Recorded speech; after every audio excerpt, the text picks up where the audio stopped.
Esa mañana de San Valentín, mientras me acomodaba el velo color marfil frente al espejo del salón nupcial, mi celular vibró con un mensaje de mi hija Andrea.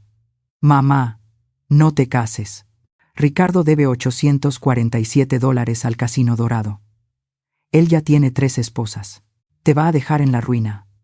Por favor, confía en mí. Mis manos temblaron tanto que el teléfono casi se me cae. Miré mi reflejo en el espejo. Elena Márquez, 62 años, doctora jubilada, dueña de la clínica dental más exitosa de Polanco. Una mujer que había construido su imperio con sus propias manos durante 35 años. Y ahí estaba, a punto de entregar todo a un hombre que conocía desde hacía apenas 6 meses. Pero déjenme contarles cómo llegué hasta aquí. Cómo una mujer inteligente, precavida, que siempre había sido el pilar de su familia, estuvo a punto de perderlo todo. Todo comenzó hace 8 meses en el Congreso Nacional de Odontología en Guadalajara. Yo había ido a presentar mi investigación sobre implantes dentales en pacientes diabéticos. Después de mi conferencia, un hombre distinguido de cabello plateado se me acercó. Vestía un traje gris impecable, llevaba un maletín de cuero italiano y tenía esa sonrisa que te hace sentir como si fueras la única persona en el salón. Doctora Márquez, su presentación fue brillante, me dijo extendiendo su mano. Doctor Ricardo Sandoval, cirujano cardiovascular del Hospital Ángeles. Soy padre de uno de los residentes en su departamento. Eso me sorprendió. ¿En serio? ¿Quién es su hijo? Bueno, técnicamente soy el mentor de varios jóvenes médicos, incluyendo a su hija Andrea. Ella es excepcional, por cierto. Tiene un futuro brillante en cardiología. Mi corazón se llenó de orgullo. Andrea era mi vida. Mi razón de ser desde que me divorcié de su padre hace 8 años.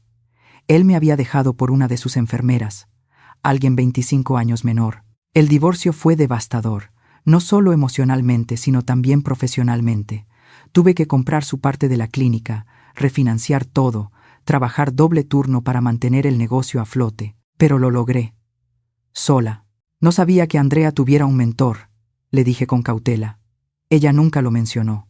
Ricardo sonrió con calidez. Es muy humilde, como su madre, supongo. Pero créame, ha sido un placer guiarla. Tiene su mismo enfoque meticuloso, su misma dedicación. Hablamos durante 1 hora después de mi conferencia. Me contó sobre su viudez. Había perdido a su esposa por cáncer hacía 3 años. Me habló de su pasión por la medicina, sus viajes, su amor por el arte. No fue amor a primera vista. Yo era demasiado escéptica para eso. Había aprendido la lección. 2 semanas después, me llamó. Doctora Márquez, hay una exposición de Frida Kahlo en el Museo de Arte Moderno. Sé que es su pintora favorita. Andrea me lo mencionó. ¿Le gustaría acompañarme? Dudé. No había salido con nadie desde el divorcio.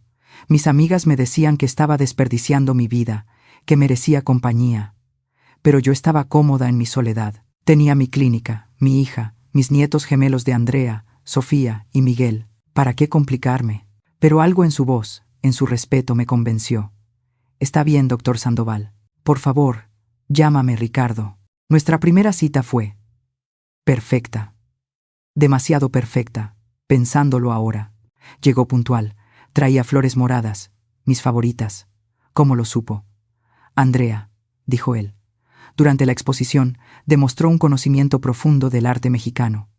Me hizo reír, me hizo sentir vista, escuchada, valorada. Después de eso, nos vimos cada semana, siempre en lugares públicos, siempre actividades culturales, cenas en restaurantes elegantes, conciertos de música clásica, caminatas por Chapultepec. Ricardo era caballeroso, nunca presionaba, nunca hacía comentarios inapropiados. Era, en todos los sentidos, un verdadero gentleman. 1 mes después de conocernos, me invitó a conocer a su familia. Fuimos a una casa enorme en Bosques de las Lomas.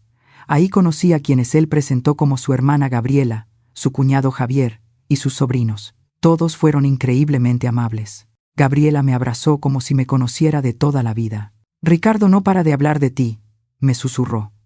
No lo había visto tan feliz desde que murió Patricia. Eso me conmovió. Empecé a bajar la guardia. A los 3 meses, Ricardo empezó a mencionar su situación financiera. No de forma obvia, sino casual. Estoy pensando en vender mi departamento en Santa Fe. El mercado está bien ahora. Y con los cambios fiscales que vienen, quiero diversificar mis inversiones. Yo, que había manejado las finanzas de mi clínica durante décadas, me interesé. ¿Qué tipo de cambios fiscales? El SAT está implementando nuevas reglas para profesionales independientes. Si no estructuras bien tus activos, podrías perder hasta el 40% en impuestos innecesarios. Eso me alarmó. Mi contador nunca me había mencionado nada. Ricardo me ofreció contactar a su asesor financiero. Es el mejor en Ciudad de México. Me ha ahorrado millones a lo largo de los años. Debía haber investigado. Debía haber verificado. Pero confié en él porque era el mentor de mi hija, porque me había presentado a su familia, porque durante 4 meses había sido nada menos que perfecto. Conocí al supuesto asesor financiero, un tal licenciado Morales, en un café de Polanco. Llevaba traje caro, tenía tarjetas profesionales elegantes, con un logo sofisticado. Me mostró documentos oficiales del SAT, gráficas, proyecciones. Todo parecía legítimo. Doctora Márquez, con su nivel de ingresos y activos, está en una categoría de alto riesgo. Si reestructuramos su patrimonio bajo una sociedad civil con su pareja, podrían ahorrar 3.2 millones de pesos anuales en impuestos. ¿Con mi pareja?, pregunté confundida. Ricardo y yo ni siquiera vivimos juntos. Aún no, sonrió Morales. Pero he visto el nivel de compromiso entre ustedes. Y fiscalmente, tiene sentido planificar a futuro. No es necesario casarse de inmediato, pero al menos estructurar los activos de forma conjunta. Algo en mi interior gritaba que esto no estaba bien. Pero Ricardo intervino con suavidad. Elena, mi amor, nadie te está presionando. Pero piensa en Andrea, en tus nietos. Si algo te pasara mañana, perderían el 60% de tu patrimonio en impuestos sucesorios. Esto los protegería. Usó a mis nietos, mi punto débil. Solicité que mi abogado revisara los documentos. Ricardo estuvo de acuerdo de inmediato. Por supuesto, Elena. Esa es exactamente la actitud prudente que admiro en ti. Mi abogado, don Ernesto, llevaba manejando mis asuntos legales 20 años. Revisó todo durante una semana. Elena, esto parece estar en orden. Es agresivo fiscalmente, pero legal.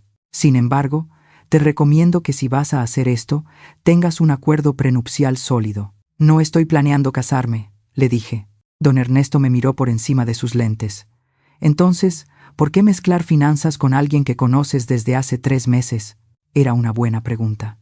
Pero para entonces Ricardo ya había tejido su red perfectamente. 2 semanas después, Ricardo me propuso matrimonio. No fue una propuesta extravagante. Fue durante una cena tranquila en mi casa, después de que preparé mole poblano, su platillo favorito, según él. Elena, dijo tomando mi mano, sé que es pronto. Sé que eres cautelosa, y es una de las cosas que más admiro de ti. Pero a nuestra edad, el tiempo es precioso. Ya no tenemos que jugar juegos, fingir, esperar. Sé que quiero pasar el resto de mi vida contigo. ¿Me harías el honor de convertirte en mi esposa? Lloré. Por primera vez en 8 años, lloré lágrimas de felicidad. Él me había hecho sentir joven nuevamente, deseada, valorada. No solo como madre o doctora, sino como mujer. Sí, susurré. Sí, quiero casarme contigo. La fecha se fijó para San Valentín, 4 meses después. Tiempo suficiente para planear, dijo Ricardo. Tiempo suficiente para que yo firmara los documentos de reestructuración fiscal, aparentemente. Una semana antes de la boda, Morales trajo papeles nuevos. Solo actualizaciones de última hora, doctora. Los números finales del SAT, su abogado ya lo revisó todo. Era una mentira. Don Ernesto estaba de vacaciones en España. Yo debía haber esperado, pero Ricardo estaba a mi lado, tranquilizándome. Elena, confía en mí, jamás te haría daño. Firme. Sin leer cada línea. Por primera vez en mi vida profesional, firmé documentos sin revisar cada palabra. Lo que no sabía era que esos papeles no eran actualizaciones fiscales. Eran documentos de transferencia de propiedad.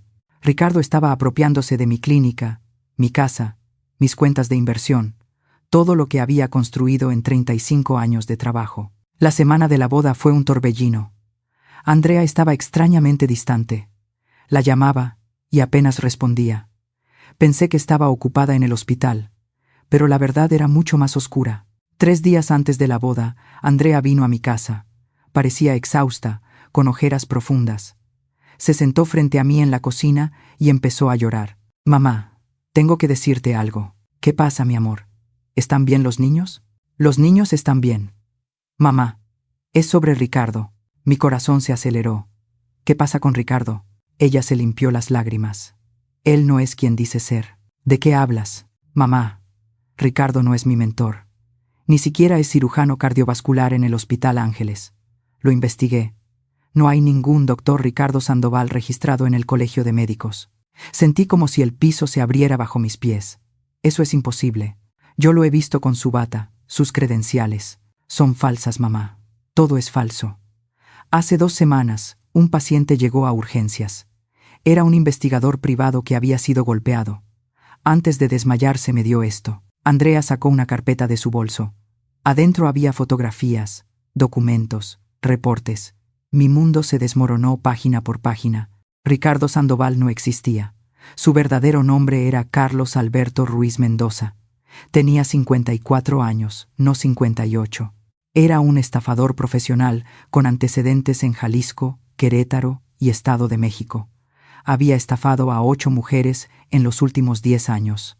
Mujeres como yo. Profesionales exitosas, divorciadas o viudas, con activos significativos. Mamá, él no está solo, continuó Andrea con voz temblorosa. Gabriela y Javier, los que conociste como su familia, son sus cómplices. La casa de Bosques no es de ellos. La rentan para el show. El licenciado Morales es su socio. Todo fue una actuación. Mis manos temblaban mientras revisaba las fotografías. Ahí estaba Ricardo, o Carlos, con diferentes mujeres. Una foto lo mostraba con una mujer mayor en Querétaro, ambos saliendo de un juzgado. La fecha. Hace 2 años. Otra foto lo mostraba en Guadalajara con otra mujer. Había al menos 3 esposas vigentes. ¿Por qué no me lo dijiste antes?, pregunté con voz quebrada. Andrea empezó a sollozar. Él me amenazó, mamá. Hace 1 mes, me llamó a su oficina falsa. Me mostró documentos médicos alterados que me incriminaban por mala praxis. Dijo que si yo te contaba algo, los haría públicos. Destruiría mi carrera. Me quitarían la custodia de los gemelos. Tuve tanto miedo. La abracé. Mi hija, mi fuerte y brillante Andrea, había estado cargando con esto sola. ¿Cómo conseguiste esto entonces? El investigador privado. Lo contrató la esposa número 2 de Ricardo, una doctora de Querétaro que también fue estafada.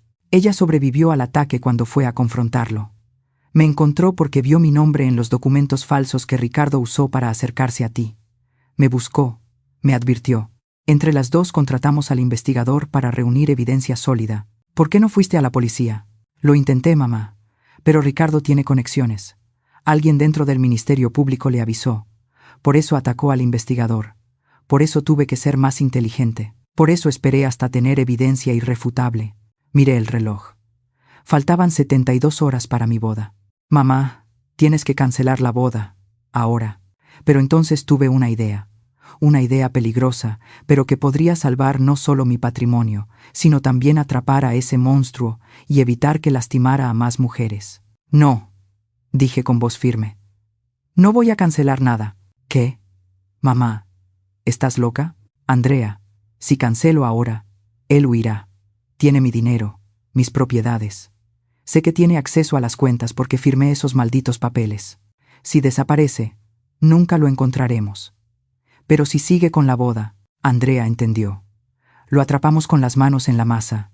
Exactamente. Pero necesito tu ayuda. Y necesito contactar a esa doctora de Querétaro. Las siguientes 72 horas fueron una actuación digna de un Oscar. Seguí con los preparativos de la boda como si nada. Ricardo venía cada noche, me besaba, hablaba de nuestra luna de miel en Toscana. Cada palabra era una puñalada, pero yo sonreía. En secreto, Andrea y yo trabajamos con la doctora Patricia Moreno de Querétaro. Ella era la segunda esposa. También contactamos a otras 2 víctimas. Juntas. Compilamos evidencia. Contactamos a la Fiscalía General, pero a una división especial, no a las oficinas locales donde Ricardo tenía contactos. También hablé con don Ernesto, quien regresó inmediatamente de España. Revisó los documentos que había firmado y casi le da un infarto. Elena, esto es peor de lo que pensé. No solo te robó la clínica y tu casa, tiene acceso a todo. Si no lo detenemos, podría vaciar tus cuentas el mismo día de la boda y desaparecer. No va a desaparecer, le dije. Porque voy a darle el espectáculo de su vida. El plan era arriesgado. El día de la boda, yo llegaría normalmente. Ricardo estaría en el altar. Yo caminaría hacia él, y justo antes de decir sí, acepto, la policía entraría con órdenes de aprehensión. Pero necesitábamos que confesara, que admitiera algo frente a testigos. Don Ernesto instaló micrófonos en mi vestido. La mañana de San Valentín amaneció fría y nublada. Una señal, pensé. Me puse mi vestido color marfil, no blanco. Las viudas no usan blanco, me había dicho mi amiga Rosa, pero yo estaba divorciada, no viuda. Aún así, el marfil parecía más apropiado para una mujer de 62 años. Andrea llegó temprano para ayudarme. Sus manos también temblaban mientras me peinaba. Mamá, todavía podemos cancelar. Esto es peligroso. Mi amor, si no lo hacemos ahora, seguirá destruyendo vidas. Piensa en esas otras mujeres, en sus hijas, en sus familias. Ella asintió. Me abrazó fuerte. Eres la mujer más valiente que conozco. A las 10:30 de la mañana, llegamos a la Capilla de los Arcos en San Ángel. Era un lugar hermoso, colonial, con jardines llenos de bugambilias.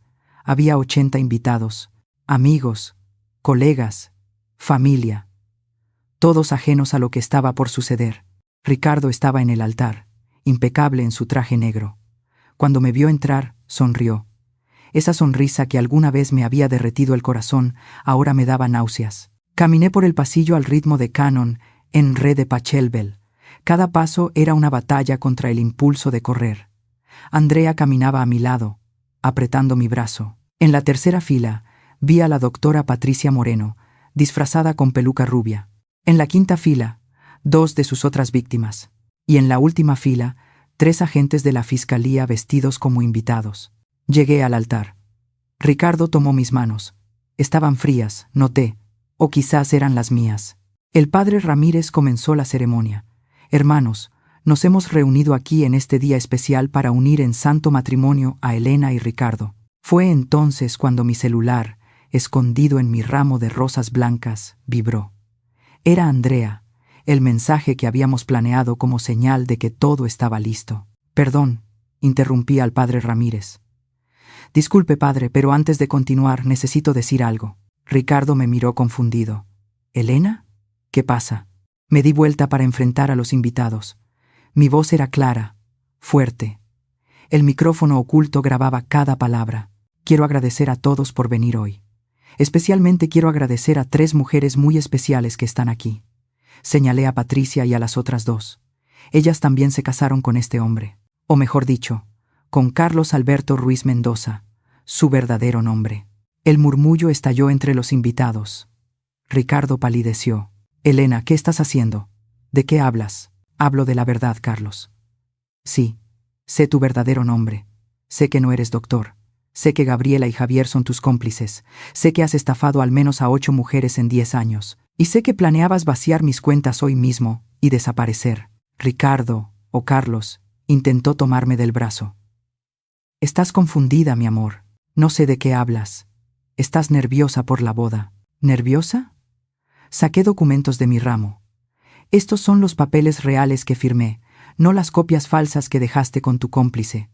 Don Ernesto los recuperó de tus manos antes de que pudieras registrarlos. ¿Y sabes qué descubrimos? Que mi firma fue falsificada en varios de ellos.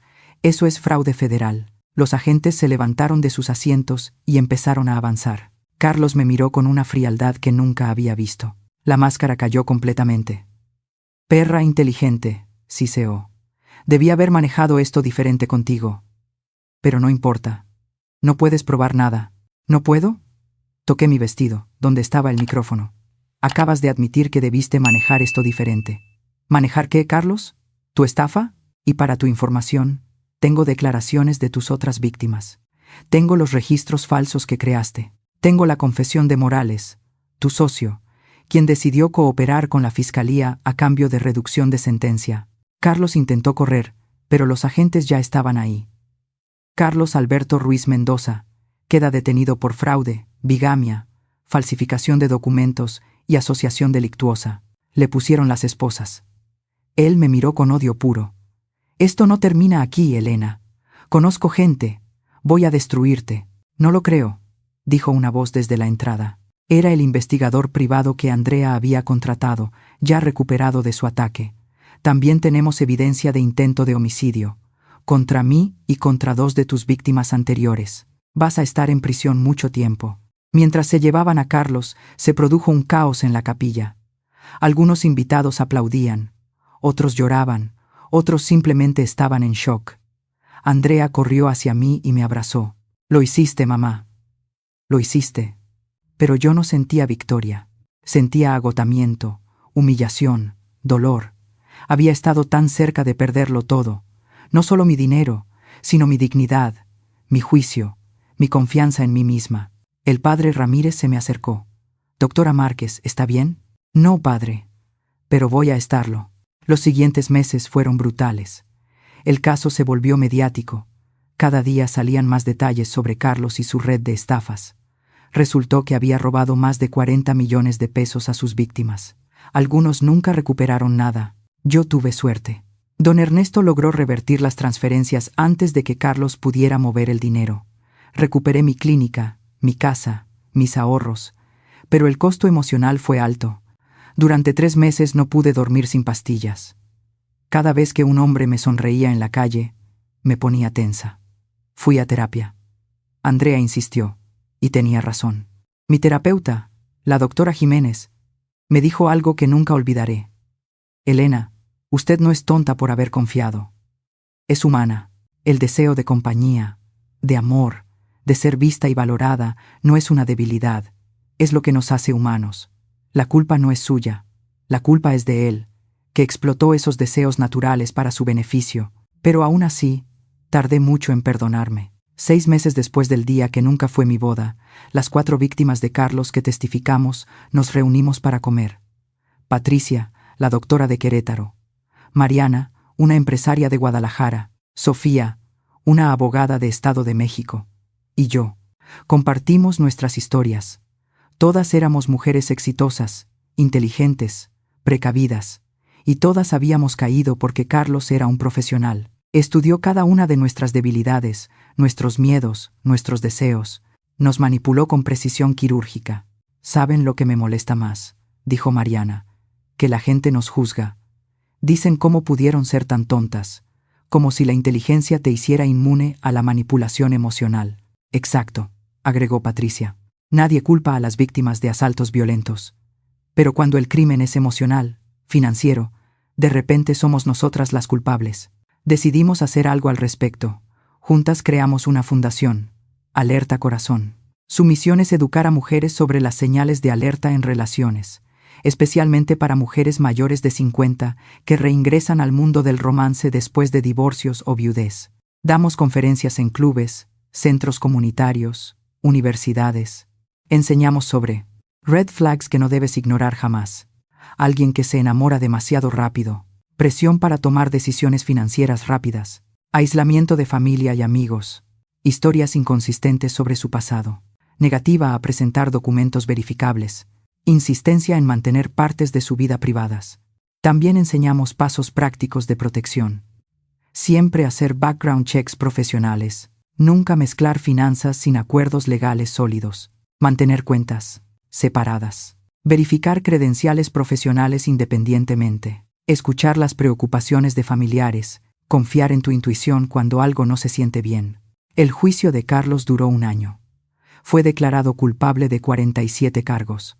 Recibió 25 años de prisión sin posibilidad de libertad condicional. Sus cómplices, Gabriela, Javier y Morales, recibieron sentencias de 8 a 12 años. El día de la sentencia, el juez me permitió dar una declaración de impacto de víctima. Me paré frente a Carlos y dije: «Usted intentó destruirme. Intentó robar no solo mi dinero, sino mi dignidad, mi confianza, mi capacidad de amar. Pero falló, porque soy más fuerte de lo que usted pensó. Y ahora voy a usar esta experiencia para ayudar a otras mujeres a evitar lo que yo viví. Su legado no será el dinero que robó, será las vidas que salvamos gracias a su captura». Carlos no dijo nada. Solo me miró con esa frialdad vacía. Hoy, 2 años después, estoy bien, realmente bien. Vendí mi clínica a un grupo de dentistas jóvenes que la están llevando a nuevas alturas.